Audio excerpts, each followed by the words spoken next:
I had an epiphany this week that I'd like to share with you, and it is the interpreting the data to see winning product needs to budget increases instead of analogy of the there to this pushing it down to that you're asking for a little bit in this path sometimes move.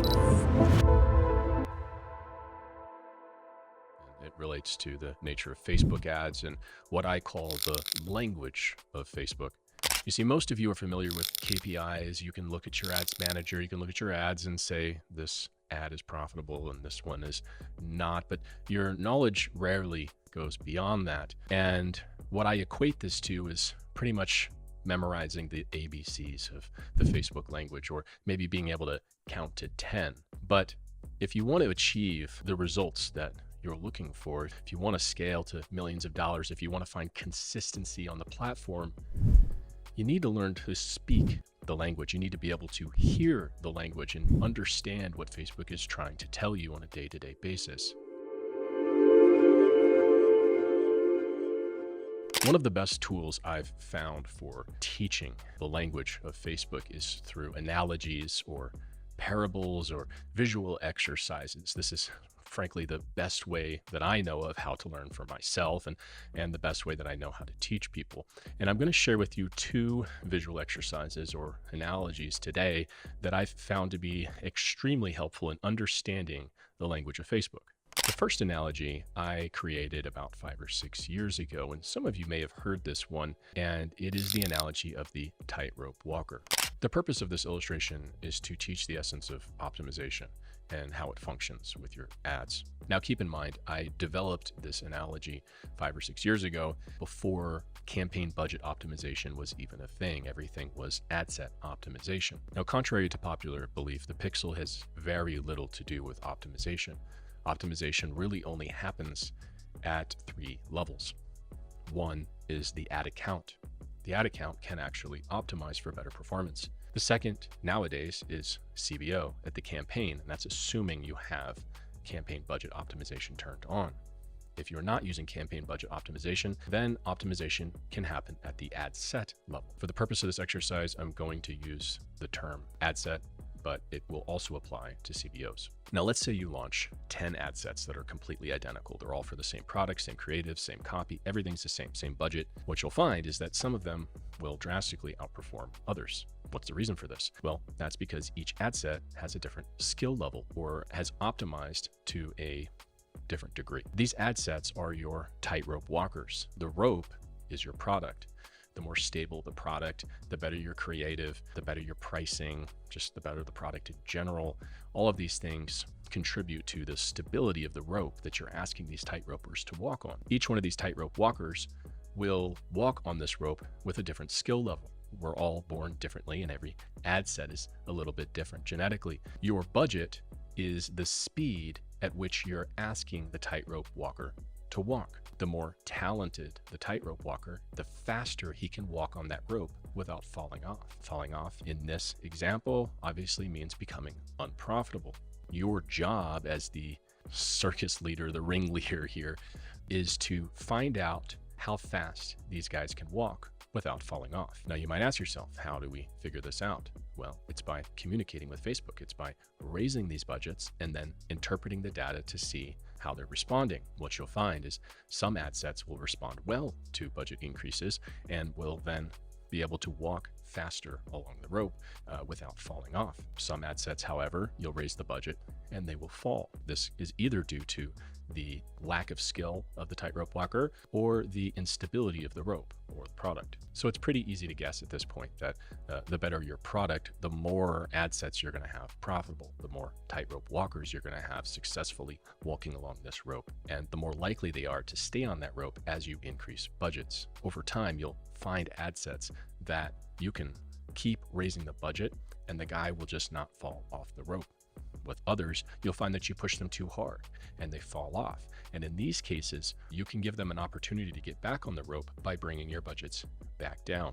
There's another kind of situation that I want to address in regards to the tightrope walkers.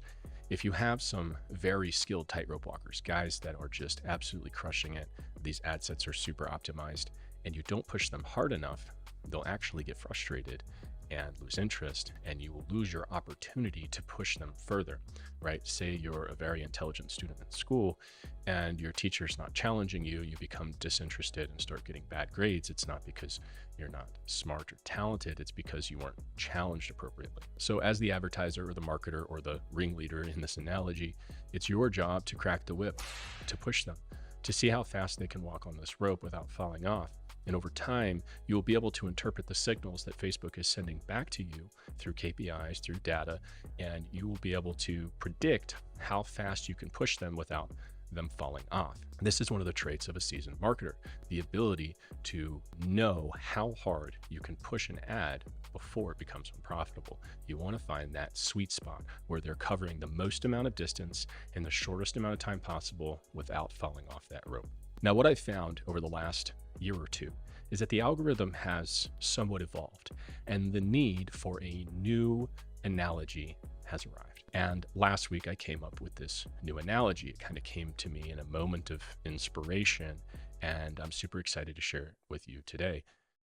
What we're finding is that Facebook is, rather than optimizing individually, or let's say exclusively on an individual basis between ad sets or campaigns, the algorithm seems to have evolved in a way that it's optimizing for the product itself. And so what you'll see is you'll launch a bunch of ads, maybe you'll duplicate an ad set to a higher budget. The old one will die, even though it was performing very well before. Facebook will actually show preference to the higher budget. And so this has led us to the need for a better analogy, a better visualization exercise, although the first one is still appropriate in a lot of situations, and I believe that it's still very helpful to understanding the language of Facebook. This new one is going to take it 5 steps further. Analogy number 2, I'll call the Boulder Theory. In this theory, in this analogy, the product is the boulder, and the boulder is the main focus here. It's no longer the ad set or the campaign optimization. Our focus is purely on the product itself. Now, the main subject of this analogy is to teach the principle of momentum. Momentum is really everything when it comes to ads nowadays. And I believe that this exercise will help you in understanding the principle of momentum. Now, if our goal is to generate momentum with a boulder, what would you like that boulder to look like? You'd probably want it to be as round and smooth as possible and not curved and jagged with chunks missing out of it, right? The smoother the boulder, the more momentum you're going to be able to generate when you exert force against this boulder. The exertion of force against this boulder is spending money, okay? This is how we get the boulder to roll. We have to throw money at it. Now, unfortunately, when we're doing product research, we are kind of doing it in the dark. We can't actually see these boulders. We can only really ask it questions. We can ask it questions like, how much do you cost and how much can I sell you for? Or how good is your photography? Or how good are the videos that I have available? How many variants do you have? How big is your potential audience? These kinds of questions we can ask in order to map out how smooth this boulder could potentially be. Of course, none of these answers are guarantees that the boulder is going to be smooth, but they do increase the odds of it. Now, a very common thing that we see today when people are testing products is they will launch ads for their product and they'll get a few easy sales on day 1 and then it just dies. This is a jagged boulder. Now, as you've probably guessed, when a boulder turns or momentum is generated, that is when we're getting sales, okay? So we can turn a jagged boulder and get a couple easy sales, but then it stops and it's dead and it's not cost effective. It's not profitable to keep exerting so much force in order to keep flipping this jagged boulder over and over again. Now, when we find a winning product, a smooth boulder, we exert a little bit of force and this thing just keeps making us money, okay? And as we want to scale, we keep pushing it harder and harder. Where are we pushing this boulder? The direction that we push it in matters. That is kind of, you can look at that as your marketing angle. Whether if you pick the right marketing angle, maybe you're pushing it downhill instead of uphill. But along this path that you're pushing the boulder, there's going to be obstacles. There's going to be variables that we can't really predict or control. And these variables will chip away at your boulder. And that's why winners don't really last forever unless you have a method of repairing your boulder. So say Facebook runs some kind of massive system-wide update and they tweak their algorithm and all of your ads die. This seems to happen like once a year. This would be a catastrophic event where your Boulder just smashes and has to be either completely replaced or repaired in whole. Or say your Facebook page gets a low score, or you have a failed payment on your ad account and your ads stop for a few hours before you upload a new credit card. Things like this are interruptions in the path. They're obstacles in the path of your Boulder that cause damage to the Boulder and will decrease the amount of momentum that you're able to generate with the same amount of force that you were using, the same budget, right? So over time, your Boulder will wear down, pieces will come out, the Boulder will crack, and it will not be smooth anymore. And the Boulder starts to gradually die. And this is the life cycle of pretty much any product. However, there is one method of which we understand can repair a Boulder, and that is through the introduction of new creatives. Now, these creatives are kind of like band-aids for your Boulder, or maybe plaster to fill in the cracks, but this is the only method that we know of that can increase the lifespan of your product, and that is the regular introduction of new creatives. Now, I'm going to build on this theory just a little bit more and help you understand how you can maximize momentum to generate the most amount of profit. It's a tactic that I use on a very regular basis, and I've been doing this for many years. It's always applied, but especially today with the way the algorithm works, and that is through the use of excessive force very briefly. And so what I'll do is for about 24 hours, I will push my budgets way higher than the data is telling me to do. Okay, I will scale very aggressively, and I'll only do this with a strong product. Say you're running profitably at $60 budgets. What I'll do is I'll launch 5, 6, 7, 8 ad sets or CBOs with $500 budgets and let them run for a day. The idea here, the tactic to use to get the most out of this, is to pick a budget where you feel like you're going to come close to break even. All right. So obviously we're all shooting for like 20, 30% margins on a daily basis. In this strategy for 24 hours, you're shooting for like a 5% margin. Okay. You want to be just barely profitable. You want to be super aggressive, basically get as much spin on that Boulder as you can, as much force into that Boulder as you can without breaking it. And then the next day you scale back. And what will happen, what you'll find is your margins will go, they'll stretch way out, and you'll be able to milk that momentum for 3 or 4 days. You'll find that the momentum has now produced a much greater net profit for you than you would have otherwise achieved by just chilling at that earlier budget.